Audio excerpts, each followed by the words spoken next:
Здравствуйте, уважаемые зрители. Меня зовут Игорь, компания Автобазар. И мы продолжаем серию наших видеообзоров, тест-драйвов. И сегодня мы хотим представить к обзору очень интересный экземпляр.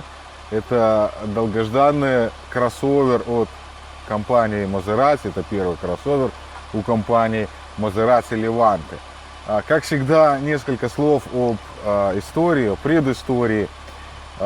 Все мы знаем, сейчас идет реальная борьба у автопроизводителей на рынке кроссоверов. И даже такие консервативные марки, как Bentley и Jaguar, выпустили свои первые кроссоверы. Это Bentley Bentayga и Jaguar F-Pace.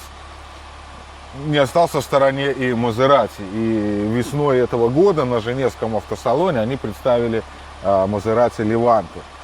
Продажи этого кроссовера в Европе начались уже летом этого года, а к нам на рынок США машина попала лишь в октябре.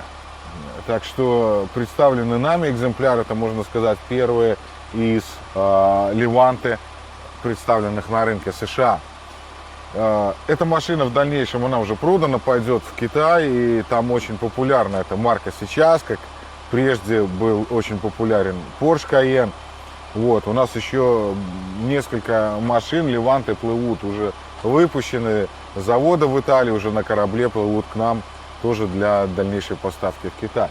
Итак, давайте сейчас мы сделаем более подробный обзор этого суперинтересного кроссовера от компании Maserati.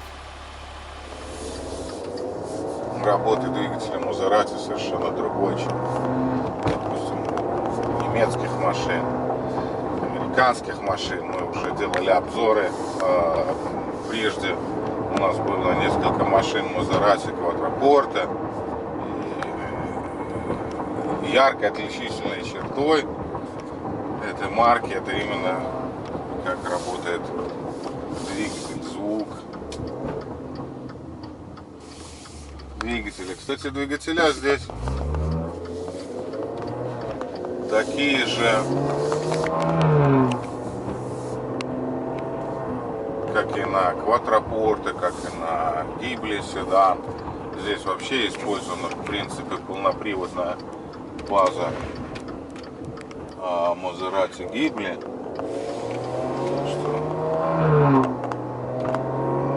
Совершенно другая работа двигателя. Обалдеть, какой звук. Такие ощущения интересные. Вы едете в достаточно большом кроссовере, удобном, и ощущение у вас, как будто вы едете в каком-то дорогом спортивном автомобиле класса GT Gran Turismo.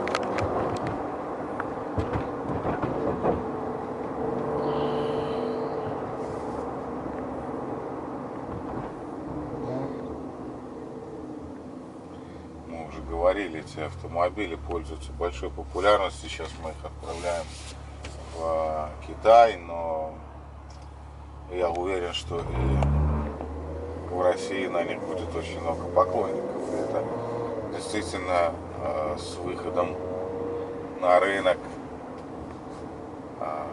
кроссовера от компании Maserati они заберут себе, я думаю, большое количество поклонников от прямых конкурентов. Это Porsche Cayenne и Audi Q7, BMW X5. В принципе, это одноклассники. По цене они тоже очень близки, в принципе. Да, Maserati немного подороже, чем Cayenne в базе, но это как бы совершенно несущественная разница.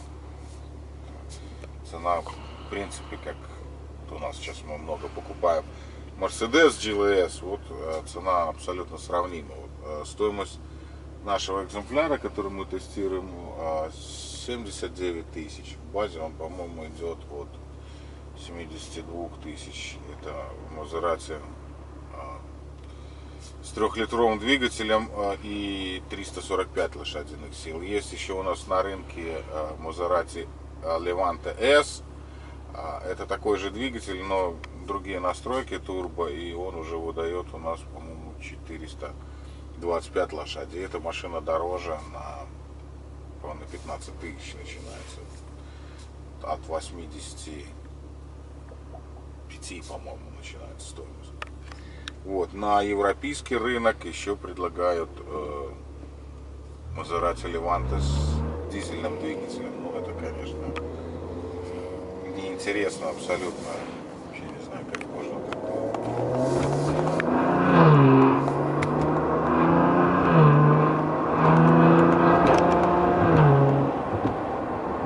Вы видите, какая приятная динамика. По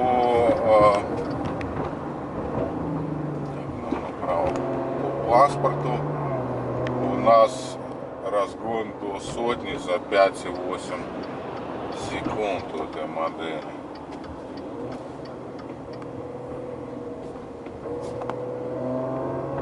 Здесь у нас стоит V-образная шестерка и турбо.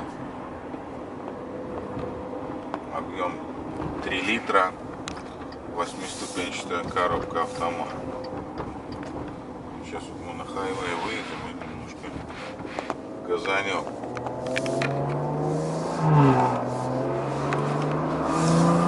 Видно спидометр, тахометр.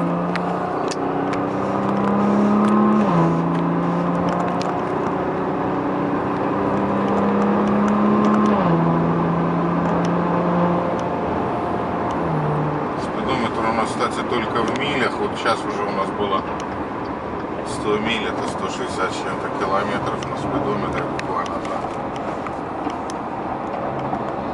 За какие-то секунды очень приятно, быстро набирает, управляемость вообще потрясающая машина.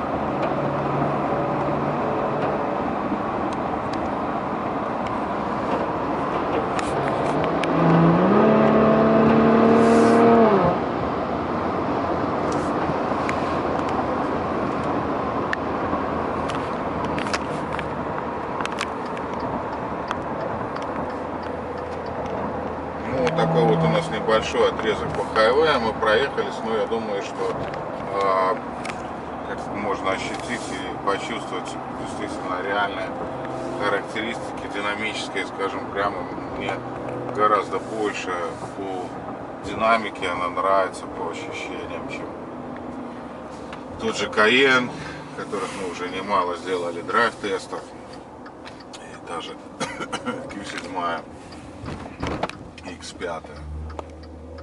Другая машина интересная, это, конечно. Даже в нормальном режиме мы вышли из спорт режима. Слышно уже совсем по-другому. Машина стала выше, подвеска гораздо мягче, но звук двигателя, звук выхлопа все равно он настолько сочный, настолько яркий и отличается от, как я говорил, других двигателей. Да, Maserati двигатель, это совершенно по-другому его воспринимаешь, слышишь. Очень приятно.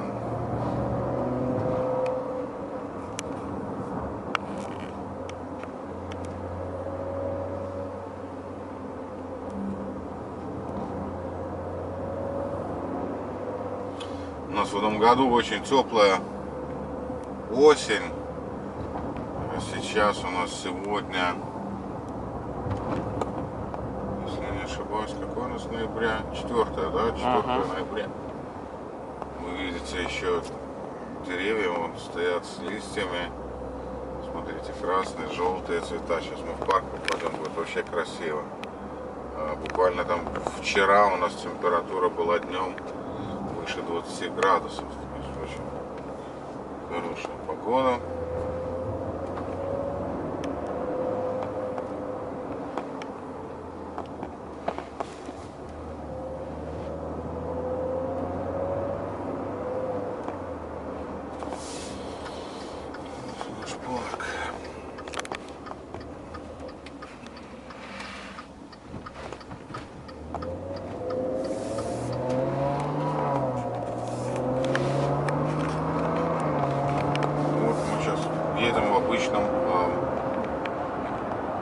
стандартном режиме.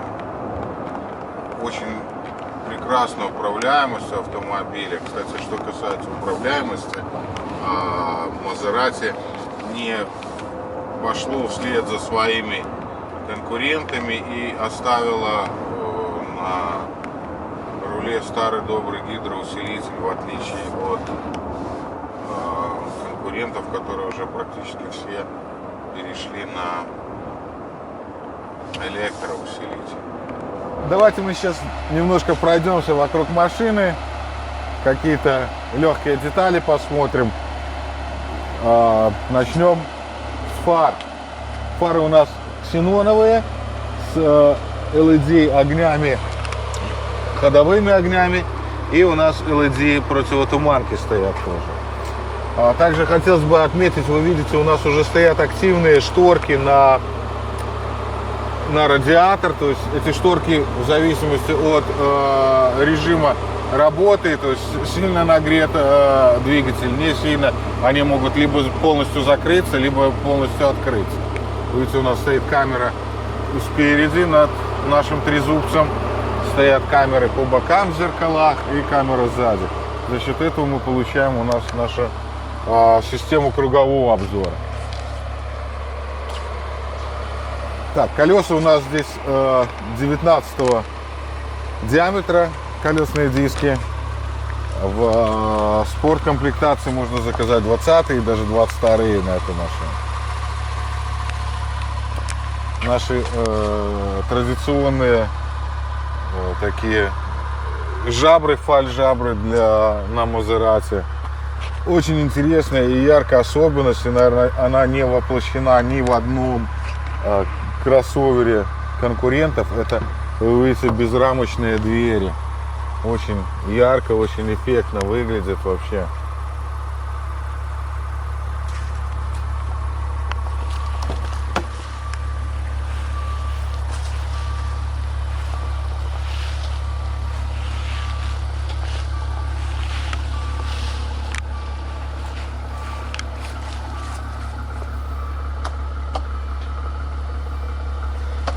Двери вы тоже можете заметить, у нас закрываются практически до низа. Благодаря этому у нас пороги гораздо более чище сохраняются.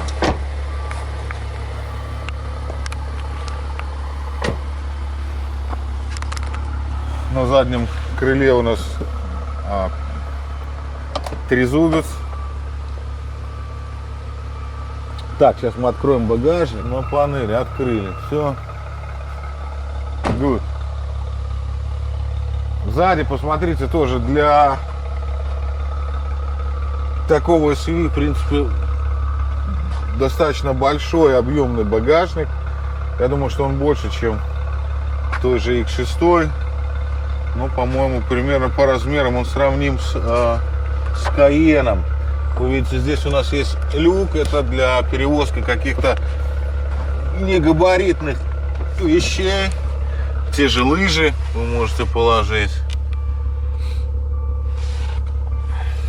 Здесь у нас крепление для детских кресел. Так, дальше поехали. Здесь у нас такой как бы органайзер для различного багажа. Здесь у нас домкрат, ключ баллонный. А внизу у нас запасное колесо. Кстати, очень напоминает колесо, как и у Audi, как и у Porsche. Такая вот докатка. Здесь у нас также прилагается это компрессор для накачки колес специально. И тут же у нас расположен и аккумулятор. Все это оно у нас цепляется вот так вот.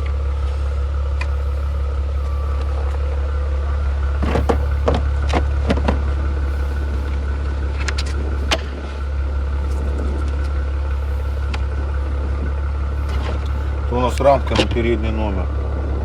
Кнопка закрытия багажника у нас расположена вот здесь.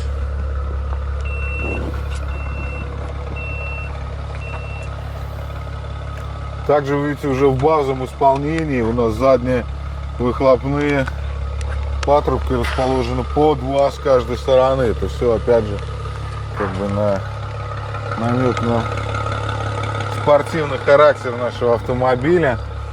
Очень яркий получился, очень эффектный автомобиль, на наш взгляд. Еще одна небольшой штрих, дополнительная опция, это вот эти вот крашеные в хром риллинги на крыше. И здесь вы уже можете построить какую-то систему для перевозки лыж, какого-то снаряжения. Так, ну теперь перейдем к салону. Очень красивое, интересное сочетание цветовое. Здесь у нас такая коричнево-рыжая, можно сказать, кожа. Черная, как у них называется, пиано вуд. Отделка под дерево.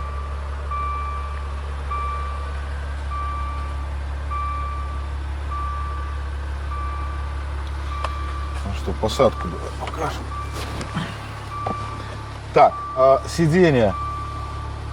Здесь они у нас уже идут сразу кожаные сиденья в базе, в отличие от одноклассников, которые используют заменитель настроек. Здесь у нас вперед-назад, спинка, вверх-вниз. А это у нас уже идет валики, спинки и в нижней части. Так, вы видите, кнопка пуска двигателя у нас расположена слева, что тоже не очень привычно. Это, кстати, во всех итальянских машинах. Здесь у нас память настройки сидений, зеркал, руля. Руль у нас регулируется как по выносу, покажи, электрически, так и по высоте. Так, и давайте мы вам покажем. Вот здесь у нас, вы видите, есть кнопка, которая регулирует работу пневмоподвески. Вы можете, подвеска сама автоматически меняется в зависимости от выбора режима работы автомобиля. И либо вы можете вот этой вот. Подвеска Леванте стала продолжением эволюционных изменений подвески Гибли. Алюминиевые рычаги спереди и многорычажка сзади. Стандартные пневматические рессоры тесно переплетаются с электронно управляемыми амортизаторами Skyhook. Итого более длинный ход подвески и 5 режимов работы, включая и пару чисто внедорожных, увеличивающих клиренс до просто огромных 30 см. Так, все, вот сейчас у нас подвеска в самом верхнем состоянии. Как мы говорили, клиренс достигается 30 сантиметров. Видите, вот реально внедорожник. Сейчас мы перейдем в нормальный режим подвески. Так, вот сейчас оно как бы в нормальном режиме. Сейчас я опущу машину. Вот сейчас она опускается.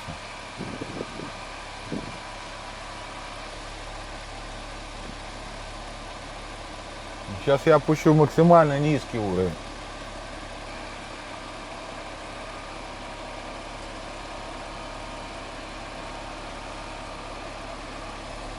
Вот сейчас она максимально низком уровне.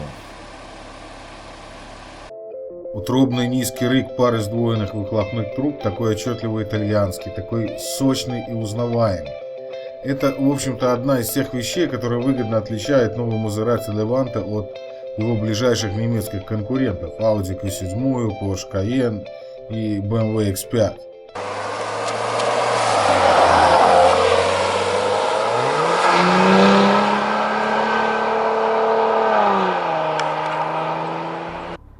Так, а сейчас мы хотим вам просто снаружи показать, как у нас звучит наш выхлоп в этой машине. Итак, сейчас мы в обычном стандартном режиме.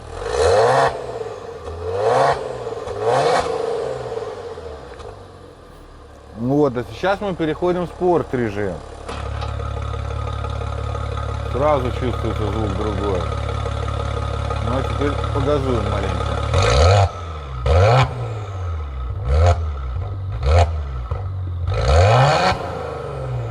Пару слов хотелось бы опять сказать о селекторе переключения работы с коробкой. Мы уже отмечали этот недостаток на квадрапорт, и хочу сказать, что он не сильно поменялся на Леванты. Вот перейти в драйв, окей, сейчас мы перешли с первого раза. Вот теперь мы хотим заднюю передачу. В принципе, получилось. А парковку. Но все равно это не настолько четко и практически интуитивно, как это в других отражено в Одноклассниках, в том же Каене. Уже не говоря там про Мерседес, у них вообще все очень просто и удобно. Или BMW. Здесь, конечно, вот над этим надо им еще поработать. Сейчас вроде лучше. Квадрапорт это было вообще ужасно. Кстати, чтобы перейти в manual, у нас вот мы перешли в manual режим, и мы можем переключать. Ага, да, вот мы переключаем передачи. У нас подрулевых лепестков нету, что, кстати, очень странно для такой машины. А передачи мы переключаем вверх, вниз самим селектором.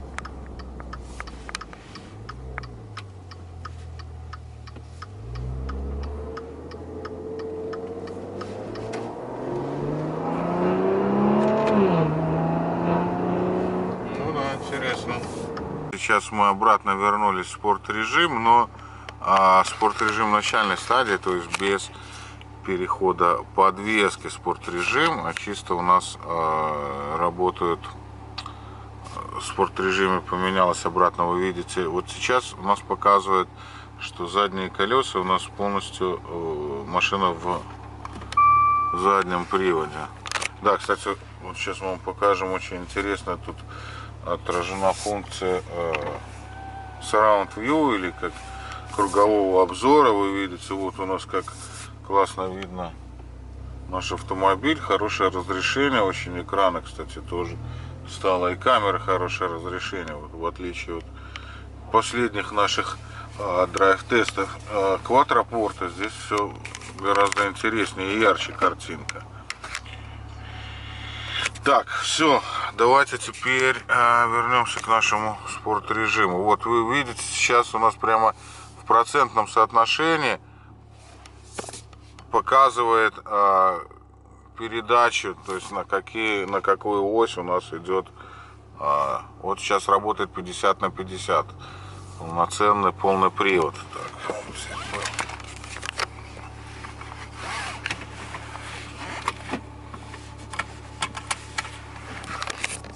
все, вот видите. Опять же, если мы поменяем сейчас и вернемся в наш обычный режим,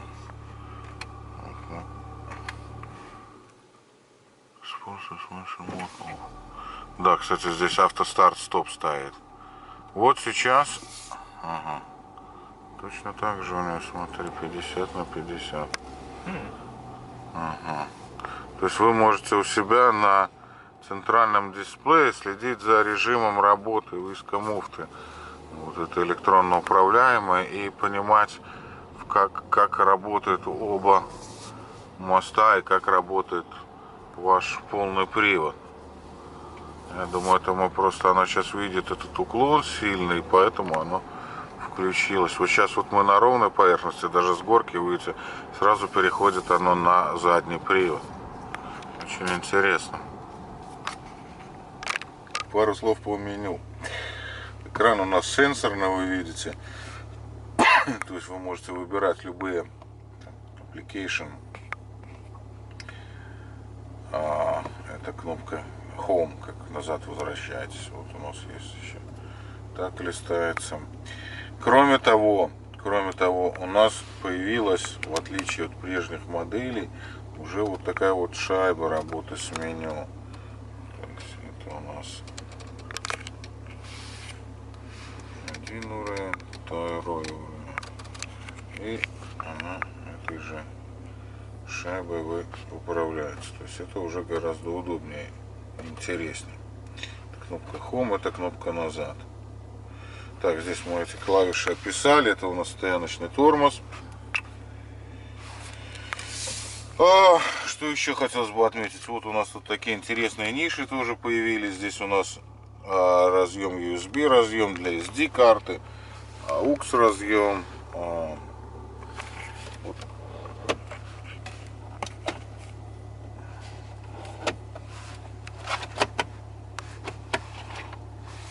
Руль.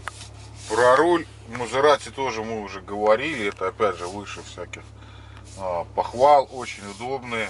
Реально такой спортивный трехспицевый руль. Вы видите, очень такие приятная эргономика у руля. Отделка тоже хорошая кожа. Панель приборов тоже реально спортивная, как у Мазерати. У всех два таких колодца спортивных. И посередине у нас хорошего разрешения яркий дисплей бортового компьютера. Как уже показывали, машина у нас оборудована тоже панорамной крышей. Это не стандартная опция, это уже идет дополнительная опция. Мы вам демонстрируем Windows стикер автомобиля со всеми опциями и конечной ценой. Вот вы видите, сделана она у нас машина в Италии, двигатель тоже в Италии, трансмиссия в Германии, Final Assemble, Турин, Италия. MSRP цена у нас начинается от 72 тысяч, это за Maserati Levante база.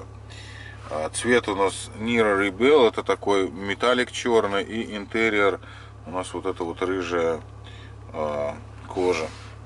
Так, опции. Вот мы видим, премиум пакетом у нас оборудована машина. Что сюда входит? Это Blind Spot мониторинг, парковочные сенсоры в датчика в бамперах и Remote Engine Start, запуск двигателя дистанционно. Где он у нас? Вот он у нас. Вот видите, кстати, ключ Мазерати. Они, в принципе, ничего не поменяли. Очень тяжелый, реально тонкий ключ, весит грамм 200. Так, Surround View камера, камера кругового обзора 1300. Панорамная крыша у нас стоит 1500. Ну и тут у нас дополнительные какие-то улучшенного качества кожа, металлик, краска. И вот эти риллинги на крыше. Конечная цена у нас у машины 79 375 долларов США.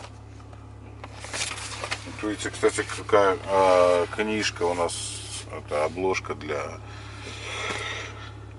инструкций, очень тоже приятного качества, все говорит о уровне автомобиля.